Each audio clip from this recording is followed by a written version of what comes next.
Assalamualaikum warahmatullahi wabarakatuh. Welcome to my channel Coklat Technician yang akan membahas mengenai seputar pekerjaan ATLM, berikut regulasi-regulasinya, standar operasional, dan lain-lain. Oke, langsung saja ke pokok pembahasan. Pada kali ini saya akan berbagi informasi mengenai soal-soal SKB bidang ATLM yang pernah muncul di ujian CPNS formasi tahun 2019. Cara penyelenggaraan laboratorium klinik yang baik diatur dalam peraturan A. Undang-Undang Nomor 36 Tahun 2014, B. Peraturan Menteri Kesehatan Nomor 43 Tahun 2013, C. Undang-Undang Nomor 5 Tahun 2014, D. Permen-Pan RB Nomor Per/8/M/3 Tahun 2006, E. Undang-Undang Nomor 36 Tahun 2009. The answer is B. Peraturan Menteri Kesehatan Nomor 43 Tahun 2013. Untuk pembahasannya, poin A, Undang-Undang Nomor 36 Tahun 2014 yaitu tentang tenaga kesehatan. Option B, cara penyelenggaraan laboratorium klinik yang baik itu diatur dalam Peraturan Menteri Kesehatan Nomor 43 Tahun 2013. Undang-Undang Nomor 5 Tahun 2014 itu merupakan tentang aparatur sipil negara. Permen-Pan RB Nomor 8 Tahun 2006 itu mengenai jabatan fungsional peranatal laboratorium kesehatan dan angka kreditnya. Sedangkan Undang-Undang Nomor 36 Tahun 2009 yaitu tentang kesehatan. Oke, next ke soal nomor 2. Pembinaan dan pengawasan penyelenggaraan laboratorium klinik dilakukan oleh kecuali A. Menteri, B. Kepala Dinkes Provinsi, C. Kepala Dinkes Kabupaten atau Kota, D. Masyarakat, E. Organisasi profesi. The answer is A. Organisasi profesi. Pembahasan. Berdasarkan Peraturan Menteri Kesehatan Nomor 43 Tahun 2013, Pasal 4, pembinaan dan pengawasan penyelenggaraan laboratorium klinik dilakukan oleh Menteri, Kepala Dinas Kesehatan Provinsi, Kepala Dinas Kesehatan Kabupaten atau Kota, dan masyarakat, sesuai tugas dan fungsinya masing-masing. Soal nomor 3. Media perbenihan yang digunakan untuk memperbanyak bakteri, baik yang ada di dalam spesimen maupun koloni-koloni yang kecil-kecil adalah A. Carey and Blair, B. Amis, C. Thioglycolate broth, D. Alkalis peptone water, E. Selenite broth. The answer is C. Thioglycolate broth. Pembahasan. Option A. Carey and Blair termasuk media transport untuk tinja atau rectal swab sword. Option B. Media amis termasuk media transport untuk usap nasofaring. Option C. Thioglycolate broth merupakan termasuk media enrichment perbenihan untuk memperbanyak bakteri, baik yang ada di dalam spesimen maupun koloni-koloni kecil. Thioglycolate broth untuk darah biakan anaerob, sedangkan yang aerob menggunakan braid hair infusion broth. Option D. Alkalis peptone water termasuk enrichment eksklusif media perbenihan yang dapat memperbanyak segolongan bakteri, sedangkan bakteri lainnya dihambat atau tidak dapat tumbuh. Alkalis peptone water untuk Vibrio sp. Option A. Selenite broth termasuk enrichment eksklusif media untuk Salmonella sp. Soal nomor 4. Media perbenihan yang hanya dapat ditumbuhi segolongan bakteri saja, sedangkan bakteri lainnya tidak tumbuh dan dapat dibeda-bedakan koloni spesies lainnya. Option A.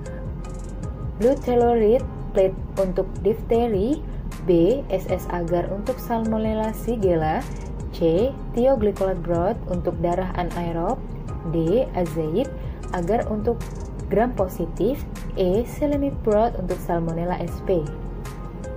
The answer is A. Blood telluride plate untuk difteri. Pembahasan. Untuk option A, termasuk eksklusif media perbenihan yang hanya dapat ditumbuhkan segolongan bakteri saja. Sedangkan bakteri lainnya tidak dapat tumbuh dan dapat dibeda-bedakan koloni spesies satu dengan lainnya.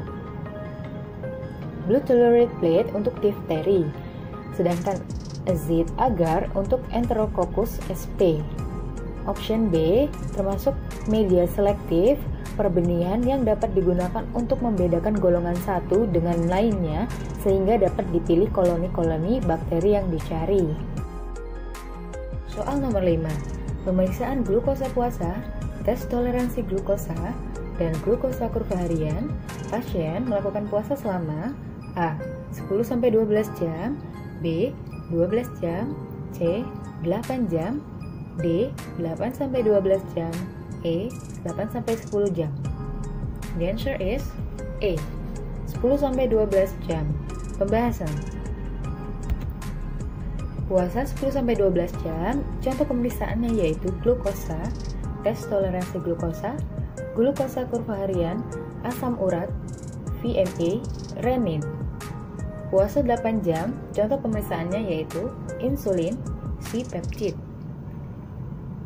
Puasa sampai 12 jam, contoh pemeriksaannya yaitu trigliserida, gastrin, aldosteron, homocysteine, LPA, PTH intake.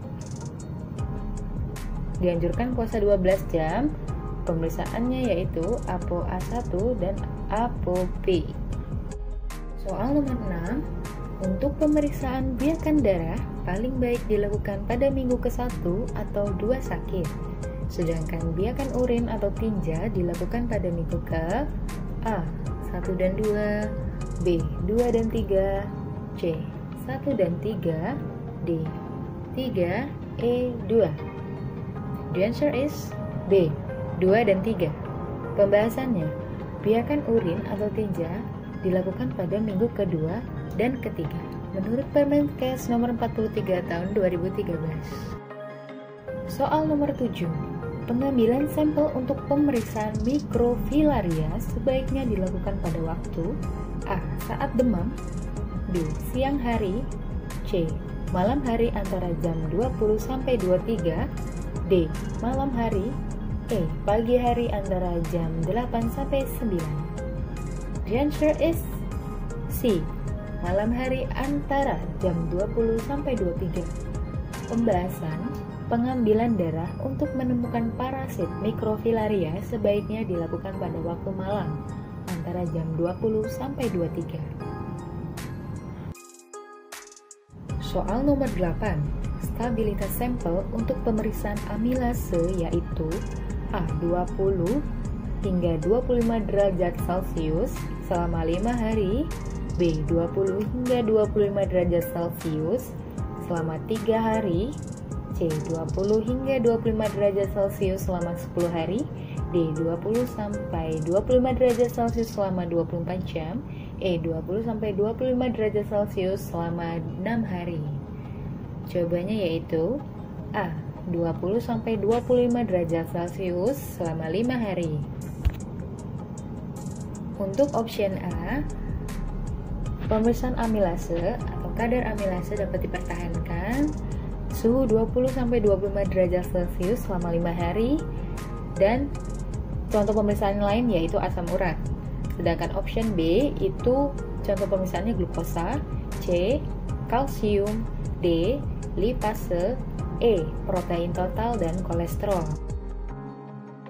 Nomor 9, stabilitas sampel pemeriksaan gamma glutamil transferase yaitu A. 20 sampai 25 derajat Celcius selama 5 hari, B. 20 sampai 25 derajat Celcius selama 3 hari, C. 20 sampai 25 derajat Celcius selama 7 hari, D. 20 sampai 25 derajat Celcius selama 24 jam, E. 20 sampai 25 derajat Celcius selama 6 hari.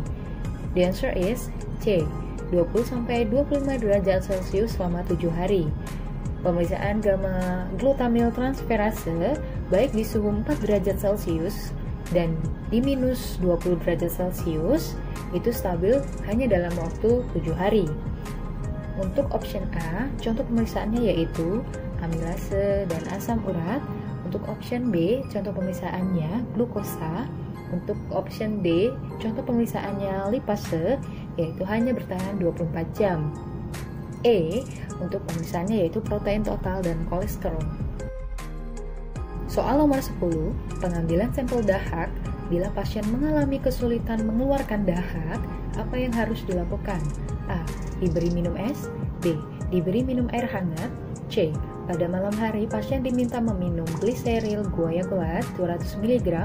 D. Nafas dalam-dalam. E. Dipaksa secepatnya batuk. The answer is C.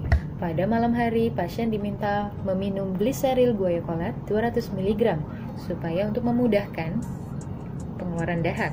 Peraturan Menteri Kesehatan 43 tahun 2013, apabila pasien mengalami kesulitan dalam mengeluarkan dahak, malam hari tersebut pasien diminta meminum teh manis atau diberi obat gliseril guaiacolat 200 mg. Buat teman-teman sejawat yang masih ingat soal ASKB, boleh share di kolom komentar yang nanti saya akan bahas di video selanjutnya. Dan pengalaman berharga teman-teman sangat bermanfaat untuk kami semua yang masih berjuang.